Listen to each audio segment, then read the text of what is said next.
पहले महाकारुणिक तथागत सम्यक संबुद्ध तथागत द्वारा उपदिष्टित सद्धम्म और तथागत का पवित्र पावन ऐसा भिक्षु संघ, इन तीनों रत्नों को त्रिवार अभिवादन करता हूँ। वैसे ही भारतीय घटना के शिल्पकार महामानव बोधिसत्व डॉक्टर बाबा साहब अम्बेडकर, जिन्होंने धम्म क्रांति का ऐलान किया है, उस धम्म क्रांति में मैं अपने आप को समर्पित करता हूँ। आज सभी जुड़े हुए साधक साधिकाएं, उपासक उपासिकाएं, बालक तथा बालिकाएं, आज हमारे धम्म देशना का जो विषय है वह देवतानुसति या देवतानुस्मृति इस विषय में है। तो इससे पहले जैसा कि हमने बुद्धानुसति, धम्मानुसति, संघानुसति, शीलानुसति, त्यागानुसति देखी है, उसी प्रकार यह 6 नंबर की अनुस्मृति है। वैसे 10 अनुस्मृतियां होती है, तो उसमें से छठी अनुस्मृति जो है वह देवतानुसति है। तो जिस प्रकार हमने देखा कि बुद्धानुसति में बुद्ध के गुणों को हमें याद करना होता है, उस पर हमारा मन जो है एकाग्रित करना होता है, और मन में बुद्ध गुणों का विचार करते हुए जो प्रमोद उत्पन्न होता है, उस प्रमोद से प्रीति उत्पन्न होती है, और वो प्रीति से हमें ध्यानांग उत्पन्न होते हैं, निवरण हमारे दब जाते हैं। तो जैसा कि हमने देखा कि 6 अनुस्मृतियों में, 5 अनुस्मृतियों में कि जो ध्यानांग उत्पन्न होते हैं वह उपचार समाधि के होते हैं, अपर्णा समाधि के नहीं। माने उपचार समाधि माने कि जो निवरण है, कामछंद है, व्यापाद है, आलस्य है, विद्या है, उद्धच कुक्कुच है, मन की चंचलता है, और जो है विचिकित्सा है, मन में उठ रहे प्रश्न है। तो यह सब क्या है, हमारे निवरण है मन के, जो हमें आगे ध्यान में बढ़ने नहीं देते। तो इन निवरणों का दब जाना ही क्या होता है, उपचार समाधि होता है। तो उपचार समाधि हमें जो है अनुस्मृति का अभ्यास करते हुए प्राप्त होती है। तो इसी में से हमें यह जो हमने देखा, शीलानुस्मृति में हमने देखा कि किस प्रकार से शीलों का पालन करते हुए हमें अपने शीलों के पालन करने के पश्चात जो हमें फल मिल रहे हैं, या फिर हमने किस प्रकार से अच्छी तरह से शील पालन किया है, उन सभी प्रक्रिया को क्या करना होता है, रिमेम्बर करना होता है, स्मरण करना होता है ध्यान में बैठते हुए। तो उसी प्रकार त्यागानुसति में हमने देखा कि किस प्रकार त्याग की भावना हमें बढ़ानी होती है, और किस किस प्रकार से मैंने त्याग किया, तो उस प्रकार से क्या करना होता है, रिमेम्बर करना होता है कि यह मेरा त्याग है, और वह जो है अनेकों प्रकार का त्याग है ना, जो बुद्ध ने किया है, भगवान बुद्ध ने बोधिसत्व होते हुए राजपाट का त्याग किया है। तो उस प्रकार से जिन जिन लोगों ने त्याग किया है, उसी प्रकार मैंने भी त्याग किया है। तो उस प्रकार से रिमेम्बर करते हुए, स्मरण करते हुए, स्मृति बनाते हुए क्या करना होता है, हमें और त्याग की भावना बढ़ानी होती है, जिससे क्या होता है, हमारा चित्त जो है समाहित होता है, उपचार समाधि में हमारा चित्त जो है लग जाता है। तो उसी प्रकार हमें क्या करना है, देवतानुसति कि देवतानुसति में देखना है कि हमें कि जो देवता होते हैं, देवता कैसे होते हैं, अनेक गुण वाले देवता होते हैं ना। तो सबसे पहले शुरुआत करने से पहले हम जो देवता है, देवता इस शब्द को समझेंगे, अच्छी तरह से समझेंगे। कई कई बार तो गलतफहमी भी हो जाती है कि जैसे कि बाबा साहब अम्बेडकर ने हमें प्रतिज्ञा देते हुए 22 प्रतिज्ञा दिए हैं, तो उसमें से जो है मैं ब्रह्मा विष्णु महेश इन को देवता नहीं मानूंगा, और तथा उनकी पूजा नहीं करूंगा, इस प्रकार की प्रतिज्ञा दी है। तो देवता जो शब्द है, उससे क्या हो जाता है, हमारा मतांतर जो है हमारे भिन्न भिन्न होते हैं। तो हमें समझना है कि देवता शब्द से बुद्ध क्या कहना चाहते हैं, किस अर्थ में बुद्ध ने देवता शब्द का प्रयोग किया है। तो सबसे पहले तो यह जो अवधारणा है, जैसे हमारे मराठी में जो देव है वह क्या होता है, खास तौर पर गॉड जो है उसका समानार्थी शब्द कहा जाता है, सिनोनिम्स की जगह यूज किया जाता है। मतलब जो हिंदी में है, शायद उत्तर भारत में तो देव तो यानी कि जो श्रेष्ठ पुरुष होता है, राजा होते हैं, उनको भी देव कहा गया है। तो जो है उस प्रकार से हिंदी में उसका प्रयोग होता है। तो बुद्ध ने किस प्रकार से देवता इस शब्द का अर्थ प्रयोजन किस प्रकार से बुद्ध करते थे? तो जो सबसे पहले तो गॉड है, गॉड यानी देवता नहीं है ना। देवता क्या है, यह भिन्न कंसेप्ट है, और जो गॉड है वह भिन्न कंसेप्ट है। पाली में गॉड जो है, ईश्वर जो है, उसको कहा गया है ईश्वर, है ना। ईश्वर, ईश्वर माने कि ईश्वर। तो ईश्वर जो है वह क्या है, बुद्ध ने जब लोग मतलब बुद्ध ने लोगों ने जब बुद्ध से पूछा कि ईश्वर का अस्तित्व होता है या फिर नहीं होता, तो बुद्ध कहते हैं कि ईश्वर का अस्तित्व होने से या ना होने से तुम्हारे कर्म में कोई भी मतलब बदलाव नहीं होता, है ना। तुम्हारे ईश्वर पर आस्था है या नहीं, उससे क्या होता है कि किसी भी प्रकार से तुम्हारे कर्म में अंतर नहीं होता, बदलाव नहीं होता। यदि तुम्हारे अच्छे कर्म है, यदि ईश्वर अच्छे कर्मों का रिजल्ट देता है, तो तुम्हारे कर्मों के हिसाब से ही वो रिजल्ट देगा, विपाक देगा। यदि तुम्हारे कर्म बुरे हैं, तो उसका विपाक जो है ईश्वर को बुरा ही देना पड़ेगा। तो इसी बजाय ईश्वर पर श्रद्धा रखते बुद्ध कहते हैं कि कर्म पर श्रद्धा रखो, है ना। तो बुद्ध ने क्या किया, कर्म का कंसेप्ट जो है अग्र स्थान पर रखा, है ना। इतर जो अदर रिलीजन्स है, उसमें जो ईश्वर को, गॉड को जो श्रेष्ठ स्थान दिया है, बुद्धिज्म में कर्म को उस प्रकार का स्थान जो है दिया गया है। तो कर्म जो है प्रधान, है ना। माने हमारे अच्छे कर्म है, तो भले ही गॉड है या नहीं, तो उसको क्या करना है कि अच्छे कर्मों का रिजल्ट अच्छा ही देना, वो थोड़ी गलत देगा, है ना। तो इसी प्रकार बुद्ध ने क्या किया कि जो गॉड पर की आस्था होती है, ईश्वर पर जो आस्था होती है, उसकी वह आस्था क्या कर दी है, बुद्ध ने कर्म पर बनाई है ना। बुद्ध ने क्या कहा है, जो आस्तिक होता है वह कर्म फल मानने वाला होता है, कर्म के सिद्धांत पर विश्वास रखने वाला होता है ना। तो इसी प्रकार बुद्ध ने जो है ईश्वर और कर्म को डिफाइन किया है ना। तो एक जगह पर होता है कि एक व्यक्ति आता है बुद्ध के पास, तो बुद्ध को पूछता है कि ईश्वर होता है क्या नहीं, तो बुद्ध उस वक्त मौन रहकर मौन रहते हैं, है ना, कोई रिप्लाई नहीं देते। तो इससे क्या होता है कि अ, मतलब वह व्यक्ति को जो है संग्रह था या फिर विचिकित्सा थी, या फिर जो इंटेलेक्चुअल प्लेजर के लिए ये जो प्रश्न है बुद्ध से पूछ रहा था, तो बुद्ध ने उसका जवाब नहीं दिया। तभी बुद्ध ने ऐसे प्रश्नों का जवाब नहीं दिया कि सृष्टि की उत्पत्ति कैसे हुई, किसने की, है ना, सृष्टि कब नष्ट होने वाली है। तो इन प्रश्नों का उत्तर यदि बुद्ध दे भी, तो क्या होगा कि उसका हमारे जीवन में कोई मतलब उपयोग नहीं होगा, है ना। हमारे जीवन के दुख उससे दूर नहीं होंगे। तो बुद्ध ने क्या कहा है कि हमारे जीवन के दुख जिस मार्ग से दूर होंगे, जिस सिद्धांत से दूर होंगे, वही सिद्धांत मैं तुम्हें दे रहा हूँ। तो बुद्ध ने जो है कर्म नियम हमें दिए है, धम्म नियम हमें दिए है ना, कर्म नियम दिए है, कर्म सिद्धांत दिया है, धर्म का सिद्धांत दिया है। तो इसी प्रकार बुद्ध ने कहा है कि जो कर्मों के हिसाब से इस सृष्टि में बदलाव होते हैं, वैसे बुद्ध ने 5 प्रकार के नियम बताए हैं। कर्म नियम है, धम्म नियम है, उस प्रकार चित्त नियम है, ऋतु नियम है, बीज नियम है। तो ये 5 प्रकार के नियमों की वजह से इस सृष्टि में बदलाव होता रहता है, और हमें जो है रिजल्ट मिलता रहता है, कर्मों का विपाक जो है मिलता रहता है। तो उसमें कोई ईश्वर का या फिर ईश्वर का या फिर गॉड का कोई हस्तक्षेप नहीं होता है। तो इसी प्रकार बुद्ध जो है ईश्वर का कंसेप्ट अलग रखते हैं, और ईश्वर पर जो श्रद्धा रखने वाले जो लोग हैं, उनको भी बुद्ध क्या कहते हैं कि वह एक नास्तिक दृष्टिकोण है, या फिर जो क्या है, मिथ्या दृष्टिकोण है। इस प्रकार से बुद्ध ने एक जगह पे कहा गया है ना। तो नास्तिक दृष्टिकोण में बुद्ध ने कहा गया है कि जो ईश्वर पर आस्था रखते हैं, और जो कुछ नहीं है उसके बारे में भी जो लोग विश्वास रखते हैं, है ना। और जो लोग क्या करते हैं कि शीलव्रत परामर्श, इसको भी बुद्ध ने नकारा है कि है ना, एक प्रकार के कर्म करने से दूसरा रिजल्ट मिल जाए, है ना। माने कि वैसे होता है ना, कोई कोई करता है कि मुझे भगवान है, भगवान या फिर हे ईश्वर मुझे पास कर दे, मैं तुम्हें 10 नारियल चढ़ाऊंगा, 50 नारियल चढ़ाऊंगा, 100 नारियल चढ़ाऊंगा।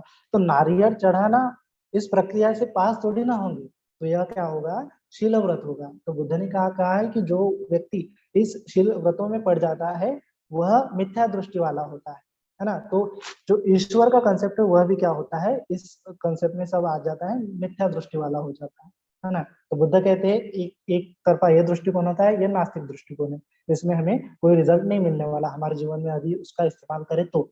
दूसरा दृष्टिकोण कहा है बुद्ध ने कि एक व्यक्ति होता है, कि वह न तो पाप पुण्य को मानता है, न अच्छे बुरे कर्मों को मानता है, न सुगति को मानता है, न दुर्गति को मानता है। यह जो है, यह भी मिथ्या दृष्टिकोण बुद्ध ने बताया है। तो तीसरा दृष्टिकोण बुद्ध कहते हैं कि यह सम्यक दृष्टिकोण है। और यह सम्यक दृष्टिकोण क्या है? तो बुद्ध कहते हैं कि पाप पुण्य का फल होता है, सुखों का कारण होता है, दुखों का कारण होता है। इसी प्रकार हमारे जो विपाक है, इसी यदि इस जन्म में नहीं मिले तो अगले जन्म में मिलेंगे। तो कुशल कर्मों का विपाक सुगति हमें मिलेगी, अकुशल कर्मों का विपाक हमें दुर्गति मिलेगी। तो इस प्रकार बुद्ध कहते हैं कि सम्यक दृष्टि वाला व्यक्ति क्या होता है कि कर्म सिद्धांतों को मानता है, वह पाप पुण्य को मानता है ना। ऐसे भी लोग होते हैं कि जो सुगति को उत्पन्न होते हैं, ऐसे भी लोग होते हैं जो दूसरों का भला करने में अपना जीवन बिताते हैं। तो यह क्या है? जो कर्मों के प्रति श्रद्धा उत्पन्न होती है, उसको क्या कहते हैं बुद्ध? सम्यक दृष्टिकोण कहते हैं। बाकी जो दो दृष्टिकोण है, ईश्वर पर आस्था रखने वाले, शील व्रतों पर आस्था रखने वाले, वह क्या होते हैं? मिथ्या दृष्टिकोण में पड़ जाते हैं। और ये एक व्यक्ति जो होता है नास्तिक दृष्टिकोण वाला, वह भी मिथ्या दृष्टिकोण वाला होता है। तो बुद्ध ने आस्था आस्तिक जो दृष्टिकोण बताया है, सम्यक आस्तिक दृष्टिकोण जो बताया है, वह क्या है? कर्मों के ऊपर, कर्म सिद्धांत के ऊपर श्रद्धा रखने वाला जो दृष्टिकोण है, उसी को आस्तिक दृष्टिकोण बुद्ध ने माना है ना। वैसे तो जो हिंदू जो रिलीजन है, उसके हिसाब से आस्तिक की परिभाषा अलग होती है, नास्तिक की परिभाषा अलग होती है। वह कहते हैं कि वेद पर विश्वास रखने वाले आस्तिक होते हैं और वेद पर विश्वास न रखने वाले नास्तिक होते हैं। लेकिन बुद्ध ने इस प्रकार की परिभाषा नहीं की। बुद्ध कहते हैं कि जो कर्म सिद्धांत पर विश्वास रखता है वही आस्तिक होता है, बाकी के लोग जो है नास्तिक होते हैं और मिथ्या दृष्टिकोण वाले होते हैं। नास्तिक का प्रयोजन नहीं किया, उन्होंने कहा कि मिथ्या दृष्टि वाले होते हैं और एक होते हैं आस्तिक जो कर्म सिद्धांत पर विश्वास रखते हैं। तो इसी प्रकार बुद्ध ने ईश्वर का कंसेप्ट जो है मिथ्या वाला बताया है, मिथ्या दृष्टिकोण वाला बताया है। तो बुद्ध ने देवता शब्द की उपयोग किया है। तो बुद्ध बार बार देवता शब्द का उपयोग जो है करते हैं, है ना। त्रिपिटक में देखेंगे कि देवताओं की कई सारी कथाएं उसमें हमें मिलती है। कई प्रकार के उपदेश बुद्ध ने देवताओं को दिए हुए हमें मिलते हैं, है ना, देखने को मिलते हैं। तो यह जो देवता है, वह देवता कंसेप्ट क्या है? बुद्ध ने बताया है कि जिस प्रकार मनुष्य सत्व होता है, जिस प्रकार प्राणी सत्व होता है, पशु सत्व होता है, पशु योनि होती है, तिरछान योनि उसे कहा गया है, तो उसी प्रकार के सत्व होते हैं जो देवता सत्व उनको कहा गया है।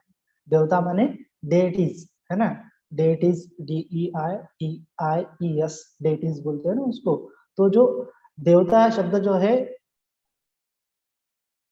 मतलब देने वाला जो होता है, तो उसी से क्या कहा है? देव धातु से, देने वाले धातु से देव यह शब्द है, देवता यह शब्द है, निर्माण हो गया है। माने कि जो देवता है ना, दूसरों के लिए मतलब जीवन बिताता है, उसको ही देवता कहा जा सकता है ना। किंतु उसमें बुद्ध ने बताया कि कुल 31 प्रकार के लोग होते हैं। 31 प्रकार के क्या होते हैं? भाव होते हैं, योनियां होती है, ऐसा कह सकते हैं हम। 31 प्रकार की योनियां हो सकती है, 31 प्रकार के लोग भी उसको कहा गया है कि लोग। एक तो मनुष्य लोक है, एक प्राणी लोक है ना, एक जीव जंतु लोक है ना, एक निरय लोक होता है, एक असुर लोक होता है, एक प्रेत लोक होता है।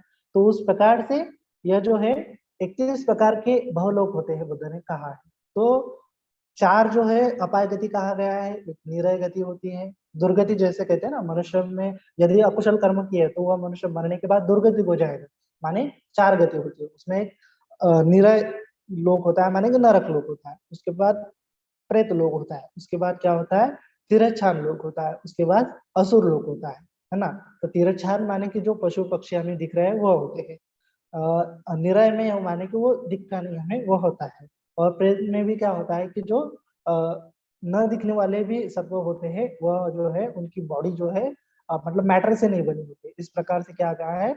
प्रेत लोक बताया है। और असुर लोक में जो है वह भी लोग हमें इस प्रकार से क्लियर नहीं है कि वो असुर कौन होते हैं, लेकिन असुर लोग भी बताया कि जो दूसरों का छीनने का जो भाव होता है, उनको भी असुर कहा गया है। तो जब जो लिटरेचर लिखे गए, हिंदुज्म के जो लिटरेचर लिखे गए, जिसमें जैसे रावण जो है उसको असुर कहा गया है ना, तो वह असुर प्रवृत्ति का व्यक्ति कहा गया। तो यह बुद्ध ने बताए गए कंसेप्ट के अनुसार ही क्या गया है। बाद में रामायण और जो महाभारत की कथाएं जो है गढ़ी गई है ना। रामायण जो कथा है, जो हमारे दशरथ जातक कथा है, उसी का ही क्या किया गया, तोड़ा मरोड़ा गया रूप। तो उस प्रकार जो अनेक जातक कहते हैं, तो उनका क्या कर दिया है, मतलब हाईजैक करके उनको तोड़ा मरोड़ा गया, प्रतिक्रांति की गई है। तो उसी प्रकार से हमें समझना है कि असुर भी योनि होती है, और उसके पश्चात एक योनि होती है मनुष्य योनि, हमारी पांचवी योनि। और उसके पश्चात क्या होती है, सुगति होती है ना। सुगति में जो है 31 प्रकार के लोग होते हैं। तो 31 प्रकार में 5 जो होते हैं, मतलब कामावचर लोग, देवता लोग होते हैं, कामावचर देवता लोग होते हैं 5। और उसके पश्चात जो होते हैं 16 जो है ब्रह्म लोग होते हैं, ब्रह्म देवता लोग होते हैं। और उसके पश्चात जो 4 जो है अरूप ब्रह्म देवता लोग होते हैं। तो इस प्रकार से यदि हम देखें कि 31 प्रकार में कुल 26 प्रकार के जो लोग होते हैं वो देवता लोग होते हैं। बाकी के जो 5 होते हैं मनुष्य, या जो मनुष्य प्राणी होते हैं वो होते हैं। बाकी के जो 26 प्रकार के लोग होते हैं वह क्या होते हैं, देवता। और उनकी संख्या जो है बहुत सारे होते हैं, करोड़ों की तादाद में होती है ना, बिलियंस ट्रिलियंस के तादाद में होती है। तो इस प्रकार से जो यदि भी हम देखें कि हम क्या कर सकते हैं, सिर्फ मनुष्य योनि को ही देख रहे हैं, और जो तिरछान योनि में हम देख रहे हैं कि पशु पक्षी योनि देख रहे हैं, तो उसमें कितने सारे वेरिएशन हमें दिख रहे हैं। तो देवता लोक में तो कुल 26 प्रकार के लोग हैं, तो उनमें किस प्रकार के वेरिएशन हो गए वो तो हमें मतलब समझना भी बहुत मुश्किल होता है ना। तो बुद्ध ने कहा है कि देवता भूमि होती है तो वह क्या होती है, सुगति होती है। तो सुगति माने कि उसमें दुख जो है इतनी मात्रा में नहीं होता है ना, जितना कि मनुष्य लोक में होता है या फिर जो पशु पक्षी लोक में होता है, उतनी मात्रा में दुख जो है देवता गति में नहीं होता है ना। तो देवता के पास क्या होता है, मतलब उनके पास होती है श्रद्धा, है ना। श्रद्धा मनुष्य से ज्यादा होती है, शील पालन वो मनुष्य से ज्यादा करते हैं। श्रुत जो है मतलब श्रवण जो है वह मनुष्य से ज्यादा करते हैं। और त्याग जो है मनुष्य से ज्यादा त्याग वह करते हैं। प्रज्ञा भी उनकी क्या होती है, मनुष्य से श्रेष्ठतर होती है। तो यह गुण जो है देवता पे होती है। तो हमें देखना है कि जिस प्रकार की हमारी प्रज्ञा होती है, जिस प्रकार का हमारा त्याग होता है, जिस प्रकार का हमारा उत्साह होता है, तो उसी प्रकार से हमारे जीवन में सुख का निर्माण होता है ना। यही तो बुद्ध ने कहा है। तो देवता लोगों के पास यह गुण जो है बड़ी मात्रा में होती है। जबकि जो पशु पक्षी का लोक होता है उसमें तो प्रज्ञा नहीं होती, प्रज्ञा नहीं होती, ना श्रद्धा होती है, ना भी उत्साह होता है। वह तो जैसे भी नेचर होता है, नेचर के हिसाब से जैसे भी परिस्थिति है उस परिस्थिति में जो है या चाहे तो सुख भोगते हैं, या फिर परिस्थिति प्रतिकूल आए तो उसमें दुख भोगते हैं। किंतु मनुष्य जो है अन्न वस्त्र निवारा का जो है बड़ी अच्छी मात्रा में निर्माण करता है, अच्छी डिजाइन से निर्माण करता है, और उसमें भी क्या करता है, सुख भोगता है। तो यह जो है कामावचर भूमि में ही मनुष्य आते हैं, है ना। और कामावचर भूमि में क्या आते हैं, देवता लोग भी आते हैं। 5 प्रकार के देवता लोग होते हैं, उसमें गंधर्व होते हैं, चातु महाराजिक देवता लोग होते हैं। तो वह क्या होते हैं कि वह ब्लिस में रहते हैं, आनंदित रहते हैं, सुख में रहते हैं। उनमें उतना उतना जो है दुख नहीं रहता है ना। उतनी मात्रा में दुख नहीं होता है, क्योंकि उनके पास प्रज्ञा भी ज्यादा होती है। और उनका शरीर भी जो है मनुष्य की मात्रा, मनुष्य का शरीर हम देखें तो 100 150 साल में क्या हो जाता है, जीर्ण हो जाता है। उसमें अनेक प्रकार की व्याधि आ जाती है ना। और अनेक प्रकार के कीटाणु जीवाणु से यह बना हुआ होता है। तो क्या होता है, उसमें हर प्रकार के व्याधि आते रहते हैं, जीर्ण होता जाता है, तो हर प्रकार के दुख जो है उत्पन्न होते रहते हैं। किंतु देवता भूमि में जो बॉडी होती है उनकी, वह क्या होती है, नॉन मैटर से बनी होती है। कई कई प्रकार से कई कई देवलोक जो होते हैं वह तो अरूप देवता लोग होते हैं, उनकी बॉडी ही नहीं होती है। उसका जो है हमें समझना है कि उनके जीवन में क्या होता है कि दुख कम होता है, क्योंकि उनकी जो कंडीशन होती है वह आइडल होती है। नेचर के हिसाब से क्या होती है, आइडल होती है ना। माने आदर्श जीवन होता है कि वह सुख से विहार करते हैं। उन्हें मतलब भोजन की चिंता नहीं होती, है ना। वह प्रीति भोज करते हैं, है ना। मानी की प्रीति भोज मानी कि मन में उन्होंने ठान लिया है कि मुझे आज ध्यान करना है, और ध्यान के सहारे ही वह क्या करते, भोजन जो है ग्रहण करते। तो वह जो है भोजन के लिए उन्हें इधर उधर भटकना नहीं होता, भोजन का संचय नहीं करना होता। तो इधर उधर भटकने से, संचय करने से जो कुछ भी टेंशन आता है, तनाव आता है, लोभ आता है, द्वेष आता है, वह सब देवताओं में नहीं होता है ना। उनमें क्या होता है, लोभ नहीं होता, द्वेष नहीं होता, है ना। किसी भी चीज का मोह नहीं होता, होता है थोड़ा बहुत, लेकिन इतना नहीं होता जितना मनुष्य को होता है ना। और मनुष्य से ज्यादा लोभ द्वेष मोह किसमें होता है, जो पशु पक्षी होते हैं उनमें होता है। और सुगति के जो प्राणी होते हैं, सुगति के जो सत्व होते हैं, जो देवता होते हैं, डेटीज होते हैं, उनमें क्या होता है, उतनी मात्रा में दुख नहीं होता, क्योंकि उनका जो है जीवन वैसे ही सुख से विहार करते हैं। उनको ना खाने की टेंशन होती है, ना कुछ मतलब अनेक प्रकार के जो जो भी संकेत होते हैं वह तो उनके जीवन में होते ही है। और जो अनेक प्रकार के काम के सुख सुविधा के जो आलम्बन होते हैं वह उनके मतलब देवता लोक में भरे मात्रा में पड़े रहते हैं, है ना। जैसे कि देवता लोक गति में जाए तो वहां पे मधुर ध्वनि जो है बजता ही रहता है। हर जगह पर ऐसे फ्लावर रहते हैं कि जो हरदम मतलब सुगंधित रहते हैं। हमारे यहाँ फ्लावर देखे तो सुबह तो अच्छे रहते हैं, लेकिन शाम में क्या हो जाते हैं, मुरझाए जाते हैं, तो वह दिन भर भी सुगंध नहीं दे पाते। लेकिन कई देवताओं का शरीर ही ऐसा होता है कि वह सुगंधित होता है ना, सुगंधित होता है। और जो है वो क्या करते हैं, कई के देवता लोग ऐसे होते हैं कि वह जीवन भर तक क्या करते हैं, यौवन में ही रहते हैं, है ना। वह क्या होते हैं, उनका शरीर पूरा तरुण अवस्था में रहता है, और मरने के दिन ही वह क्या होते हैं, वृद्ध होते हैं और मर जाते हैं, है ना। तो इस प्रकार से वह देवता लोग होते हैं, और उनका आयुष्य भी जो है हजारों सालों का होता है। कई कई देवताओं का मतलब होता है, कई कई देवताओं का 50 वर्ष होता है, 100 वर्ष होता है। कई कई देवताओं का मिनट भर होता है, कई कई देवताओं का 500 साल होता है, 1000 साल होता है, लाख साल होता है। तो ऐसा जो है उनका आयु प्रमाण हर एक देवताओं के हिसाब से अलग अलग होता है ना। तो कामावचर भूमि के जो देवता लोग होते हैं वह तो काम जो मतलब जो इंद्रियों के जो विषय होते हैं, इंद्रिय के मतलब जो विषय होते हैं कि मतलब आंखों को क्या होता है, हमेशा सुंदर रूप दिखे तो वो अच्छा रहता है। तो देवता लोक में क्या होता है कि सुंदर ही रूप उनको दिखता है ना। कानों में अच्छी ध्वनि पड़ जाए, कर्कश ध्वनि ना पड़े तो कितना अच्छा होगा। तो सुगति में, काम सुगति भूमि में, देवता भूमि में क्या होता है कि हमेशा अच्छी तरह से सुगति रहती ही है, मतलब सुंदर जो ध्वनि है वहां पे बजता ही रहता है। वो गंधर्व देवता लोग जो है वो बजाते ही रहते हैं अच्छी से, ध्वनि जो है वो बजाते रहते हैं, उनका काम ही वह होता है, और उनका जीवन उसी में बीत जाता है ना। और उनको खाने पीने की उतनी टेंशन नहीं रहती। तो इस प्रकार से देवता भूमि में हमेशा सुखमय जीवन जो है होता है ना। तो ऐसा हमें समझना है। और उसके पश्चात क्या होता है कि देवताओं में जो गुण होते हैं वह जो है बुद्ध के प्रति श्रद्धावान होते हैं, है ना। बुद्ध के प्रति श्रद्धा उनकी होती है, और जो है शीलों का पालन भी करते हैं। कई के देवता लोग जो है शीलों का पालन करते हैं। उसके बाद उनके उनके जीवन में त्याग होता है ना। वो जो है दूसरों के लिए हमेशा तत्पर रहते हैं, और जो है मनुष्यों को मदद करते हैं, पशुओं को मदद करते हैं।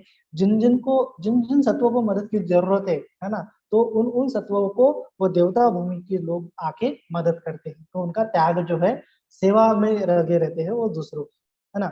और उसके पश्चात उनमें प्रज्ञा भी होती है। कई कई देवता लोग तो हमारे मन में जो कुछ भी भाव चल रहे हैं वो भी पहचान लेते हैं, और हमें किस चीज की आवश्यकता है तो वो देवता लोग जो है हमें वह निर्माण भी कर देते हैं, है ना। अनुभव करते हैं, उसके साथ साथ धर्म का पालन भी करते हैं, शीलों का पालन करते हैं, त्याग में जीवन बिताते हैं, प्रज्ञा उत्पन्न करने में क्या रहते हैं, हमेशा क्यूरियस रहते हैं, है ना। और सेवा करने में वह हमेशा आगे रहते हैं, किंतु क्या करते हैं, उनको सेवा करने का अवसर जो है मिलना चाहिए।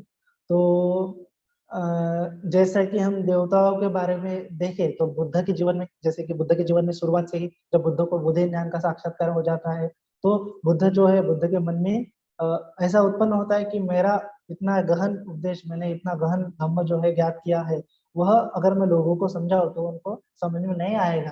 तो मैं, है ना, क्यों लोगों को ऐसा उपदेश दूं। तो तब जाके ब्रह्म संपत्ति नामक देवता जो है बुद्ध के सामने आती है, और बुद्ध से याचना करती है कि भगवान ऐसा ना करे, है ना, भगवान ऐसा ना करे, आप अनुकंपा करें, और जो लोग धम्म देशना श्रवण करने के योग्य है, प्रज्ञावान है, उनको आप धम्म देशना दे, बाकियों के बारे में उपेक्षा करें। तो इस प्रकार ब्रह्म जो है वह क्या करता है, बुद्ध को याचना करता है कि आप धम्म का उपदेश दे, है ना। तो उसके पश्चात बुद्ध जो है ठीक है करके उसका जो धम्म देशना देने के लिए फिर सारनाथ में जाते हैं, जो ऋषिपतन वन में जो पंचवज्ञ भिक्षु है उनको उपदेश देते हैं।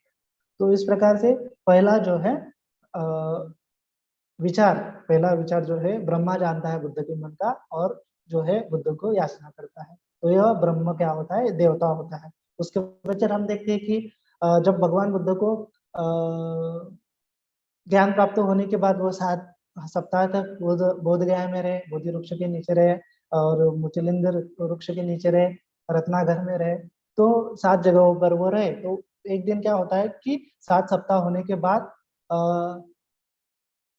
कापसू और भल्लिक, ये जो दो बर्मा के जो व्यापारी होते हैं, वो बुद्ध को देखते हैं और वो देखते हैं कि इस श्रमण को हमने क्या करना चाहिए, हमारे जो भोजन दान देना चाहिए, ऐसा सोचकर वो क्या करते हैं, उनके पास जो है लाड़ू होते हैं, जो चावल से बने होते हैं, और मधुरस होता है, मध होता है, शहद होता है, तो वह क्या करते हैं, बुद्ध को देते हैं। लेकिन बुद्ध के पास तो भिक्षा पात्र नहीं होता उस समय, है ना, उनका भिक्षा पात्र तो उरोवेला में छूट गया होता है, जब उन्होंने क्या कर दिया है, अन्न का त्याग कर दिया होता है, तो उनको भिक्षा पात्र की जरूरत होती है। तब क्या होता है कि चातु महाराजिक देवता, जो चातु महाराजिक देवता 4 दिशाओं में से आते हैं और बुद्ध को क्या करते हैं, भिक्षा पात्र देते हैं, है ना। तो एक जो है अग्नि देता है, एक पानी देता है, एक मिट्टी देता है, एक देवता क्या देता है, उसको ठंडा कर देता है, और जो है 4, मतलब ऐसे 4 भिक्षा पात्र बनते हैं, एक पानी का बनता है, एक अग्नि का बनता है, एक वायु का बनता है, और एक पृथ्वी धातु का बनता है। ऐसे 4 धातु का बनता है, और बुद्ध क्या करते हैं, अपने रिद्धि बल से वो चारों का एक करते हैं और एक भिक्षा पात्र बनाते हैं।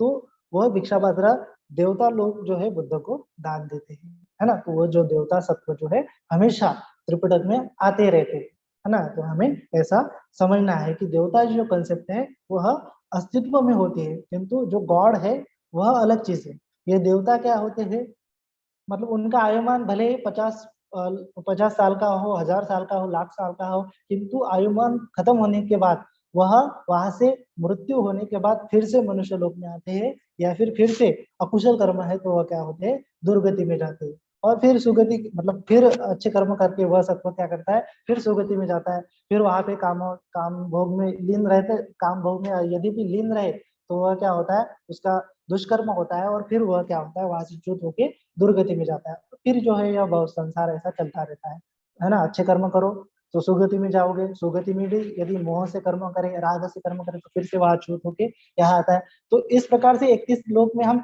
जाते रहते, आते रहते, जाते रहते, आते रहते, किंतु इस लोक से छूट नहीं पाते, है ना। इस भव संसार में हम क्या होते, घूमते रहते, घूमते रहते, घूमते रहते। क्यों? क्योंकि हम कभी लोभ करते हैं, किसी जीवन में आसक्त हो जाते हैं, किसी जीवन में हमारा अज्ञान होता है, किसी जीवन में हमारा मोह होता है, कोई मत्सर होता है। यह जो हमारे विकार है, एक ना एक विकार जो है किसी ना किसी लोक में रहता है, और हम मुक्त होते ही नहीं, फिर से जो है इस भव संसार में घूमते रहते, घूमते रहते, घूमते रहते।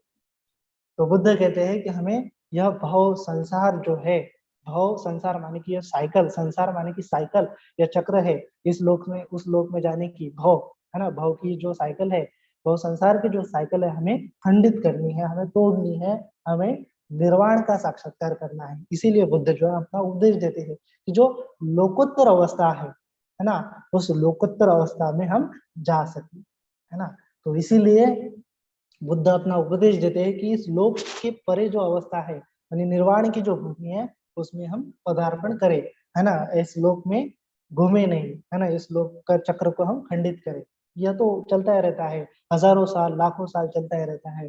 बुद्ध कहते हैं कि हमारा इतने जन्म हो गए, इतने जन्म हो गए हैं कि यद्यपि हम हर एक जन्म के जो हड्डियां है, कंकड़ इकट्ठा करें, तो इकट्ठा करें, उसका ढीक बनाए, तो हिमालय पर्वत से भी ऊंचा ढीक हो सकता है, एक ही सत्व का, है ना, एक ही व्यक्ति का इतने जन्म हो गए कि उनके हड्डियों का ढीघा इतना बड़ा हो जाता है कि हिमालय पर्वत भी उसके सामने छोटा हो जाता है।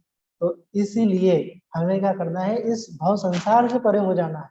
तो यह बुद्ध की शिक्षा है ना। तो हमें समझना है कि बुद्ध ने जो उपदेश दिए हैं वह क्या है, सुगति की ओर ले जाने वाले हैं और निर्वाण की ओर ले जाने वाले, है ना।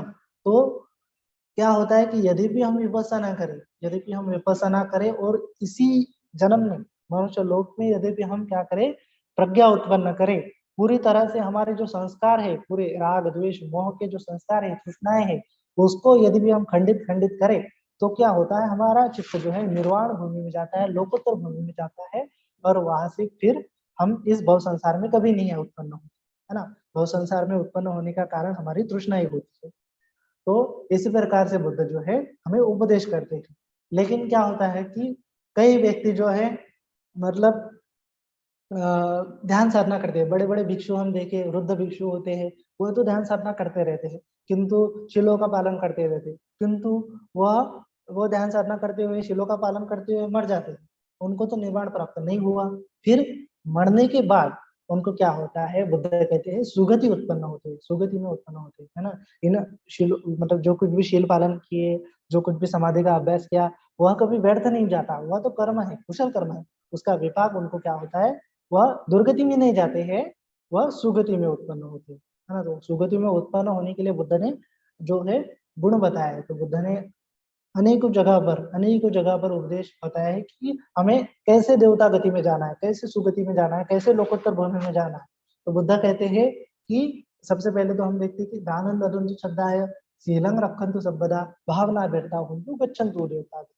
देवता गति में जाने वाला छोटा सा रास्ता, गच्छन्तु देवता गता, देवता भूमि में जाने वाला रास्ता बुद्ध ने बताया। तो क्या है, दानंद अदंतु श्रद्धाय, श्रद्धा से दान दिया तो क्या होता है, हम देवता गति में उत्पन्न होते हैं, है ना।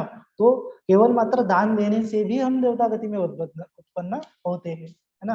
तो एक ऐसी कथा है, जब महामुगलय स्थविर जो है बुद्ध के राइट हैंड लेफ्ट हैंड थे, तो बुद्ध के जो अग्र श्रावक थे, तो वह महामुगलयन स्थविर जो है रिद्धि बल में खूब प्रवीण थे, मतलब उनको भव संसार में जितने भी सत्व है वह दिखते थे, उनकी ध्वनियां सुनाई देती थे, और वह देवता भूमि में जा सकते से आ सकते थे। तो इस प्रकार से जो महामुगलयन स्थविर एक बार देवता गति में जाते हैं, देवलोक में जाते हैं, देवलोक में जाते हैं तो वहां पे 3 देवता बैठे होते हैं। तो उनसे पूछते हैं, ऐसे ही पूछते हैं कि भाई जो है आप देवता गति में उत्पन्न हुए, तो आपको क्या लगता है कि किस कारण की वजह से आप देवता भूमि में उत्पन्न हुए। तो वह पास एक देवता कहती है कि मैंने तो देखा, मैंने तो अपने जीवन में कभी भी मुझे लगता है कि मैंने कभी भी दान नहीं दिया, कभी शीलों का पालन नहीं किया, लेकिन हाँ, एक चीज मैंने भले ही की कि मैंने कभी झूठ नहीं बोला, मैं हमेशा सत्य बोलता था, और उस सत्य बोलने की वजह से, केवल इसी वजह से क्या हो गया, मैं देवता गति में आ गया, देवलोक में उत्पन्न हो गया। उसके पश्चात देखते हैं कि दूसरा देवता है, तो दूसरे देवता को कारण पूछते हैं, तो वो देवता कहती है कि मैं जो है, मैं 4 बच्चों की माँ थी, और मैं वो बच्चे जो है क्या करते थे, हरदम मतलब मस्ती करते थे, हरदम नटखट स्वभाव के थे, तो मैं उनको डांटती थी, है ना, हरदम मैं उनको डांटती थी, किंतु डांटने के वक्त मैं कभी भी उन पर क्रोधित नहीं हुई, है ना, मेरे मन में कभी क्रोध नहीं था, मैं तो ममता के कारण, ममता के स्वभाव से उनको डांटती थी, है ना। तो इसी वजह से मैंने कभी क्रोध नहीं किया, ममता भाव से मैंने उनको डांटा, करुणा भाव से उनको डांटा, मैत्री भाव से उनको डांटा, तो उसी कारण मैं देवता भूमि में उत्पन्न हुई, है ना। तो उसके पश्चात तीसरी देवता बैठी होती है, तो वो तीसरी देवता को पूछते हैं कि भाई क्या कारण है कि आप देवता गति में उत्पन्न हुई। तो वह कहती है, वह देवता कहती है कि मैंने तो कभी शीलों का पालन मैंने किया, और मैंने मतलब मैं तो हरदम किसी को डांटता ही रहता था, और मैंने कभी जीवन में सच भी बोला नहीं है, दान कर्म भी नहीं किया, तो मैंने सिर्फ खाली एक ही बार दान कर्म किया था, है ना, मैंने एक ही बार दान कर्म किया था कि कुछ श्रमण जा रहे थे और उनको गन्ना चाहिए था, और मैंने क्या कर दिया, उनको गन्ना जो है दे दिया खाने के लिए। तो उस कर्म की वजह से, उस दान की वजह से मैं देवता भूमि में उत्पन्न हो गया। तो महामोगलान स्थविर जो है मतलब सोचने में मजबूर हो जाते हैं कि ये छोटी-छोटी चीज़ करके देवता गति में उत्पन्न हुए, है ना? है ना? माने कि इन्होंने इतने अकुशल कर्म किए, फिर भी वो चूक नहीं हुए, फिर भी देवता गति में उत्पन्न हुए थे, है ना? दुर्गति को नहीं गए। तो वह ऐसे सोचते-सोचते बुद्ध के पास आते हैं, भगवान के पास आते हैं, और भगवान से कहते हैं, "भगवान, क्या सही है कि मतलब मात्र सच बोलने से, है ना? मात्र किसी पर क्रोध न करने से, और मात्र छोटा-सा दान देने से सुगति भी उत्पन्न होती है, देवता गति में उत्पन्न होती है?" तो बुद्ध कहते हैं, "क्या स्थविर, आप आपने अपने चक्षु से नहीं देखा, आपने अपने कानों से नहीं सुना कि खाली दान देने से मतलब खाली सच बोलने से, खाली क्रोध न करने से, और खाली छोटा-सा दान देने से भी देवता गति में उत्पन्न होती है?" तो स्थविर कहते हैं कि, "हाँ बुद्ध, मैंने ऐसे ही सुना है, किंतु मैं आपसे पूछना चाहता हूँ।" तो बुद्ध कहते हैं कि सच्चं वणे न कुज्जेय दज्जा दज्जा अपम्पि याचितो।